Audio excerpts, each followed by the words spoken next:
Hey nerds, Farmer Jesse here. Welcome to Growers Daily, your daily dose of ecological farming insight. It is Friday, March 21st.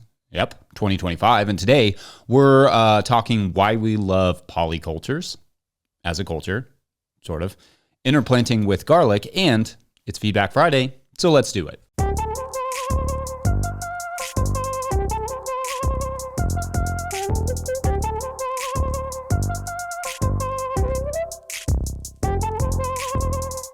All right, everyone. Happy Friday.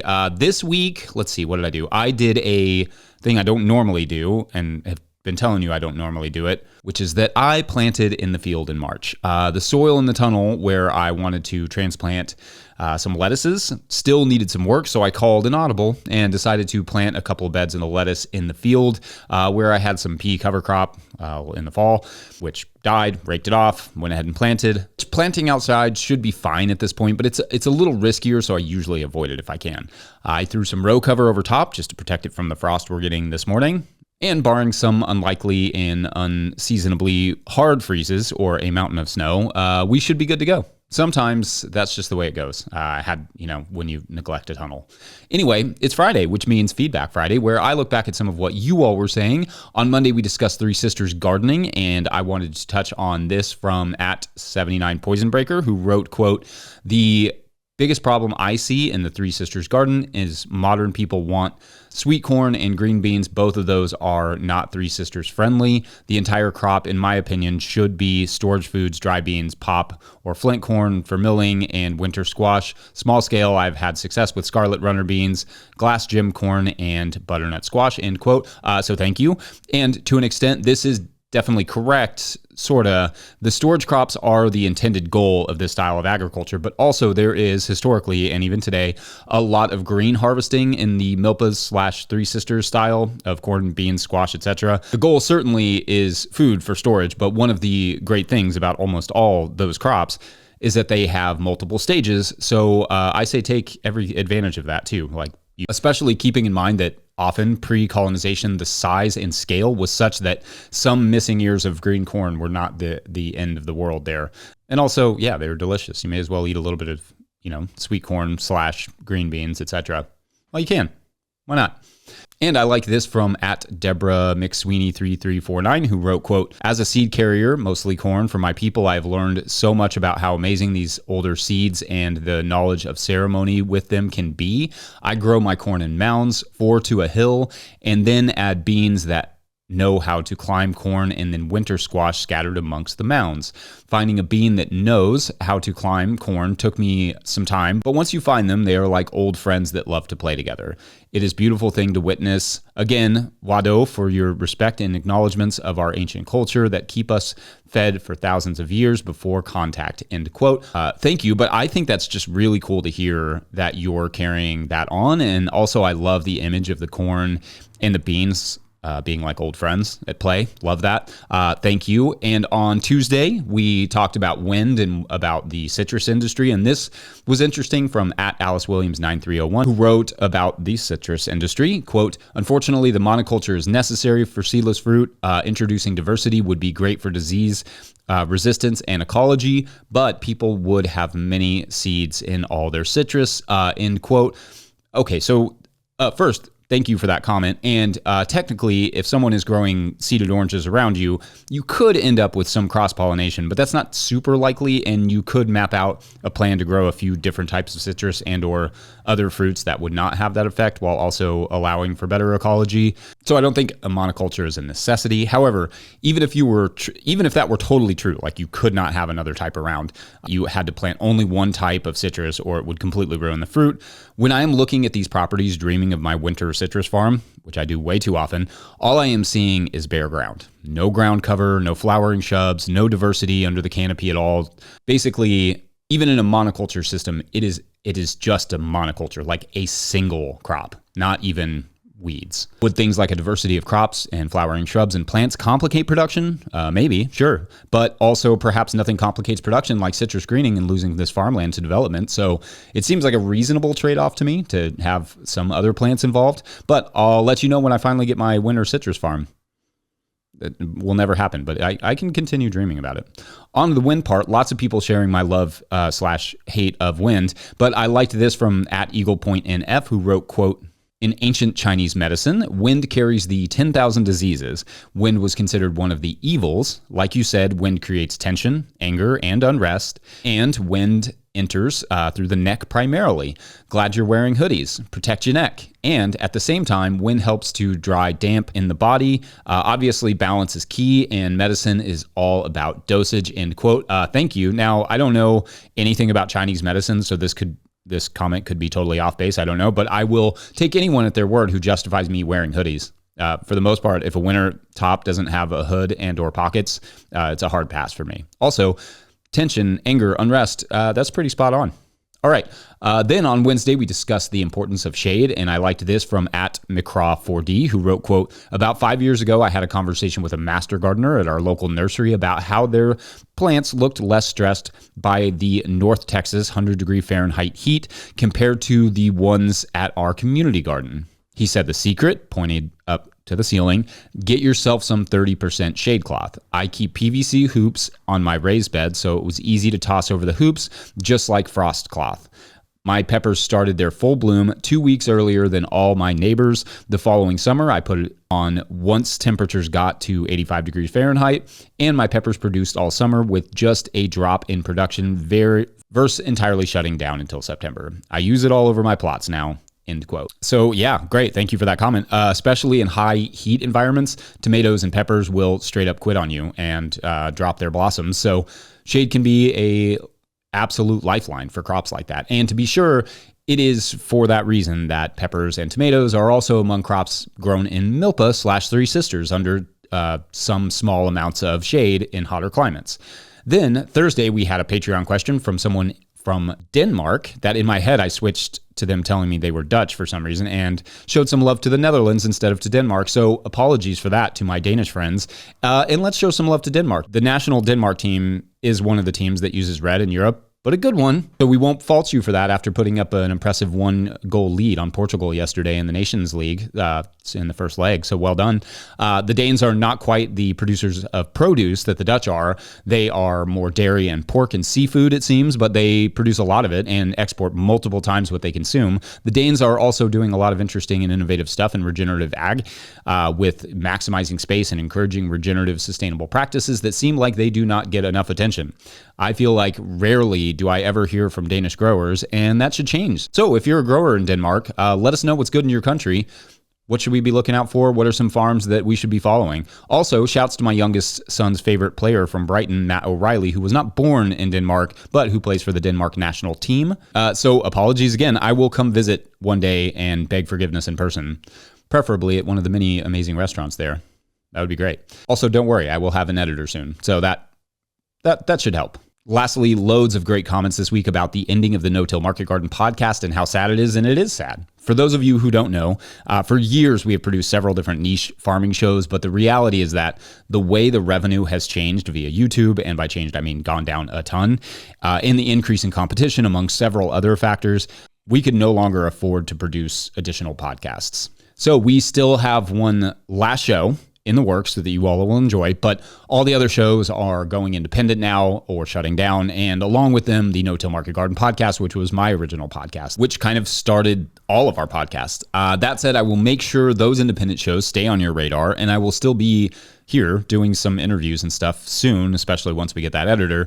And the incredible growth of this show signals that perhaps we will, at very least, one day be able to support other podcasts or other things that people are doing, other content creation. But for the moment, we've had to cut back entirely, definitely in producing them, which is a bummer. It turns out that a business giving information away for free is a tough one. So we do appreciate all the Patreon support because that is a huge part of what makes this show possible at all. Otherwise, thanks for all of your great feedback and comments this week. We're going to take a quick break, and when we come back, we'll have a conversation about interplanting with alliums, or should you? BRB.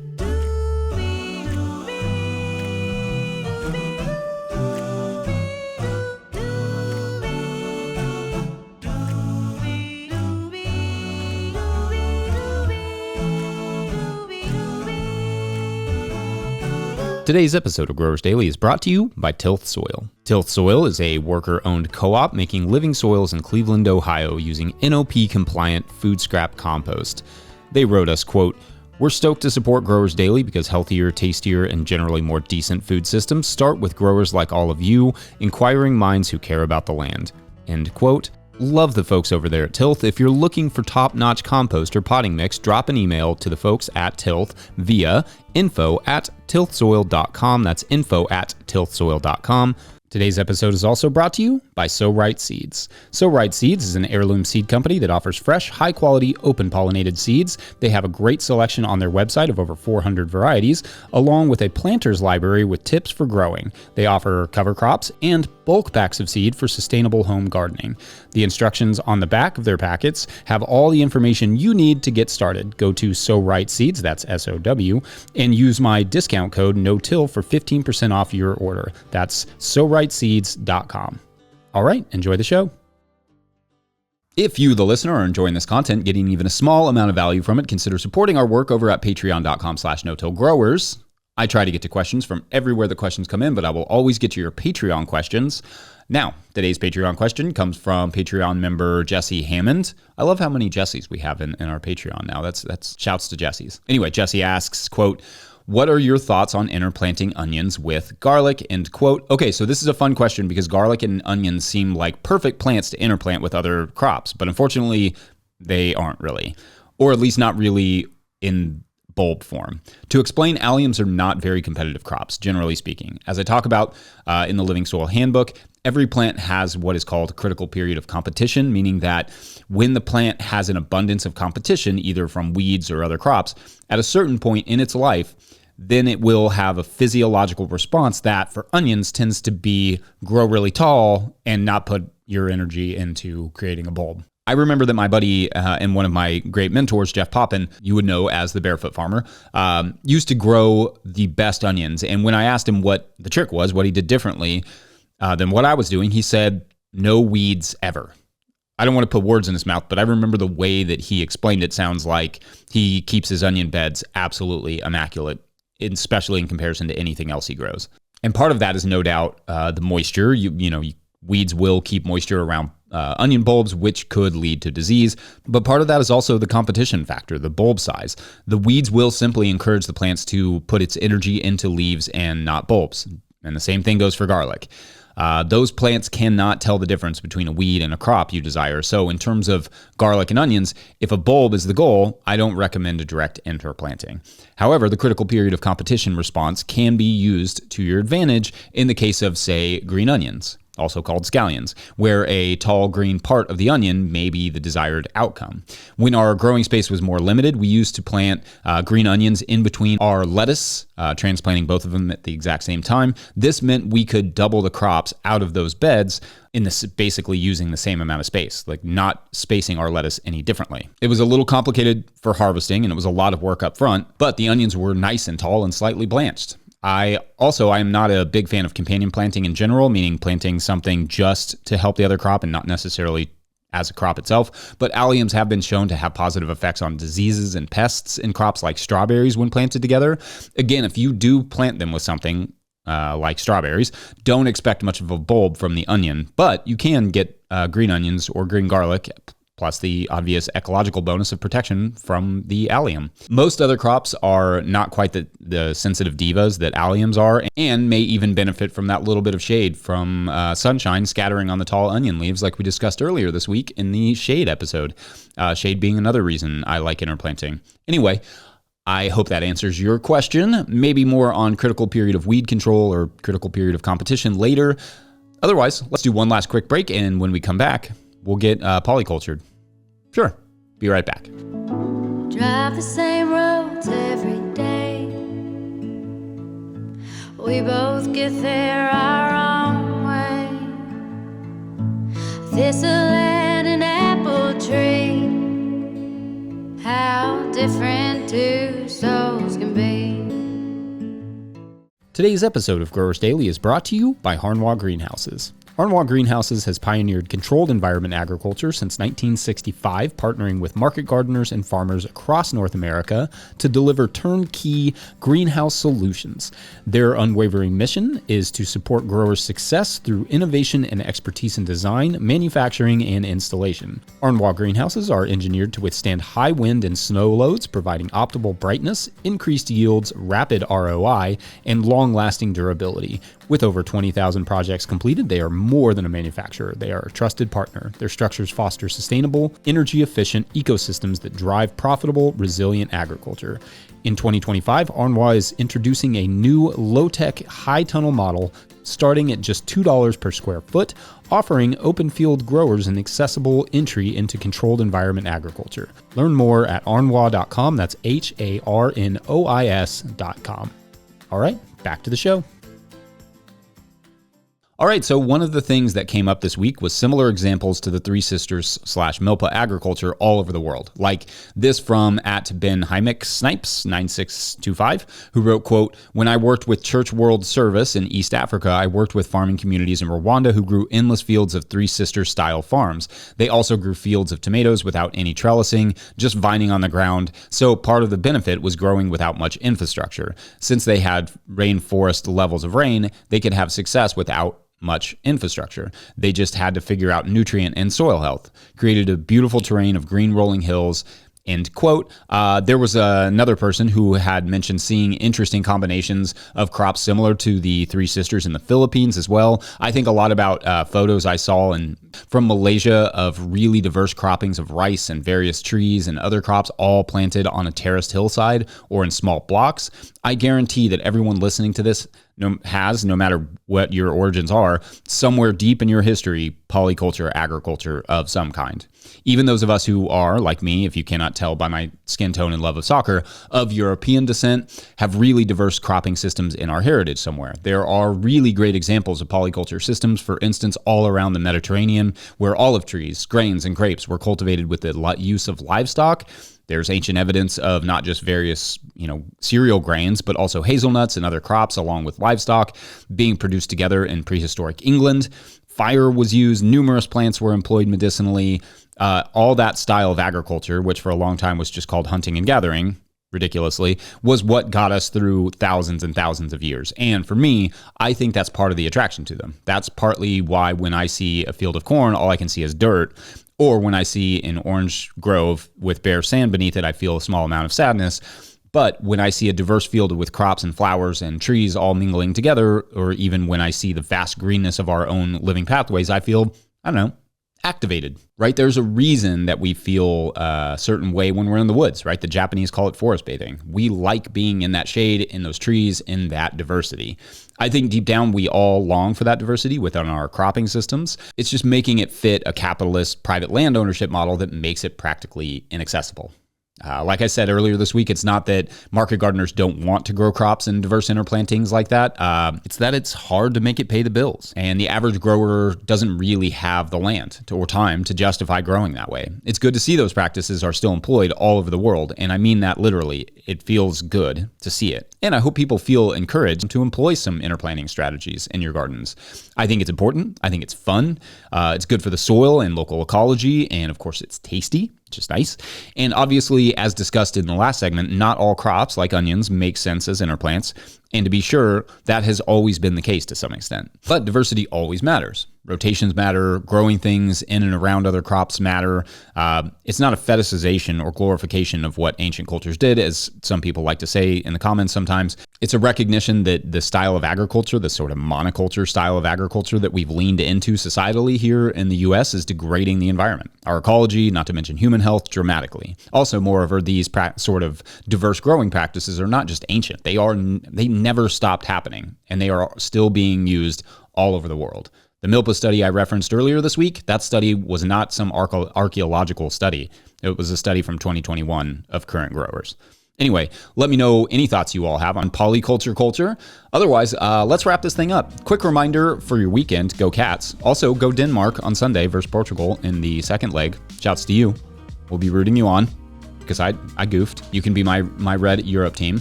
Don't forget, we are now officially a 501c3, so donations are tax deductible and greatly appreciated. Enormous thank you to all of our show sponsors who make this possible. Huge shouts to Willie Breeden for the theme music and the team at No-Till Growers. Also shouts to Epidemic Sound for the background music you can hear.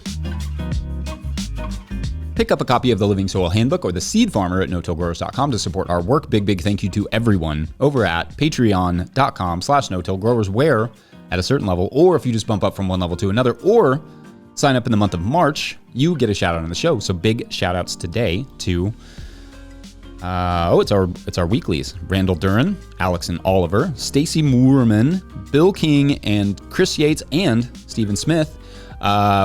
So obviously, this week, the planet has been invaded by a glowing plant that induces a sort of drug-like state that is popular on TikTok. But it turns out that it was not aliens, but just the weeklies who had gotten wrapped up in some next-level botany, kind of inspired by some AI stuff.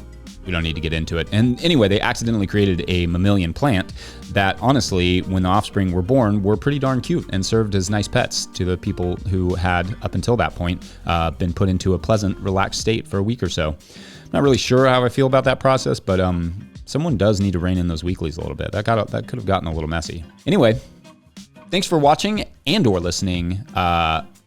Did I already say go Cats? I probably did. I don't think it hurts to say it again. Go Cats. We will see you on Monday. Yeah, have a great weekend. Bye.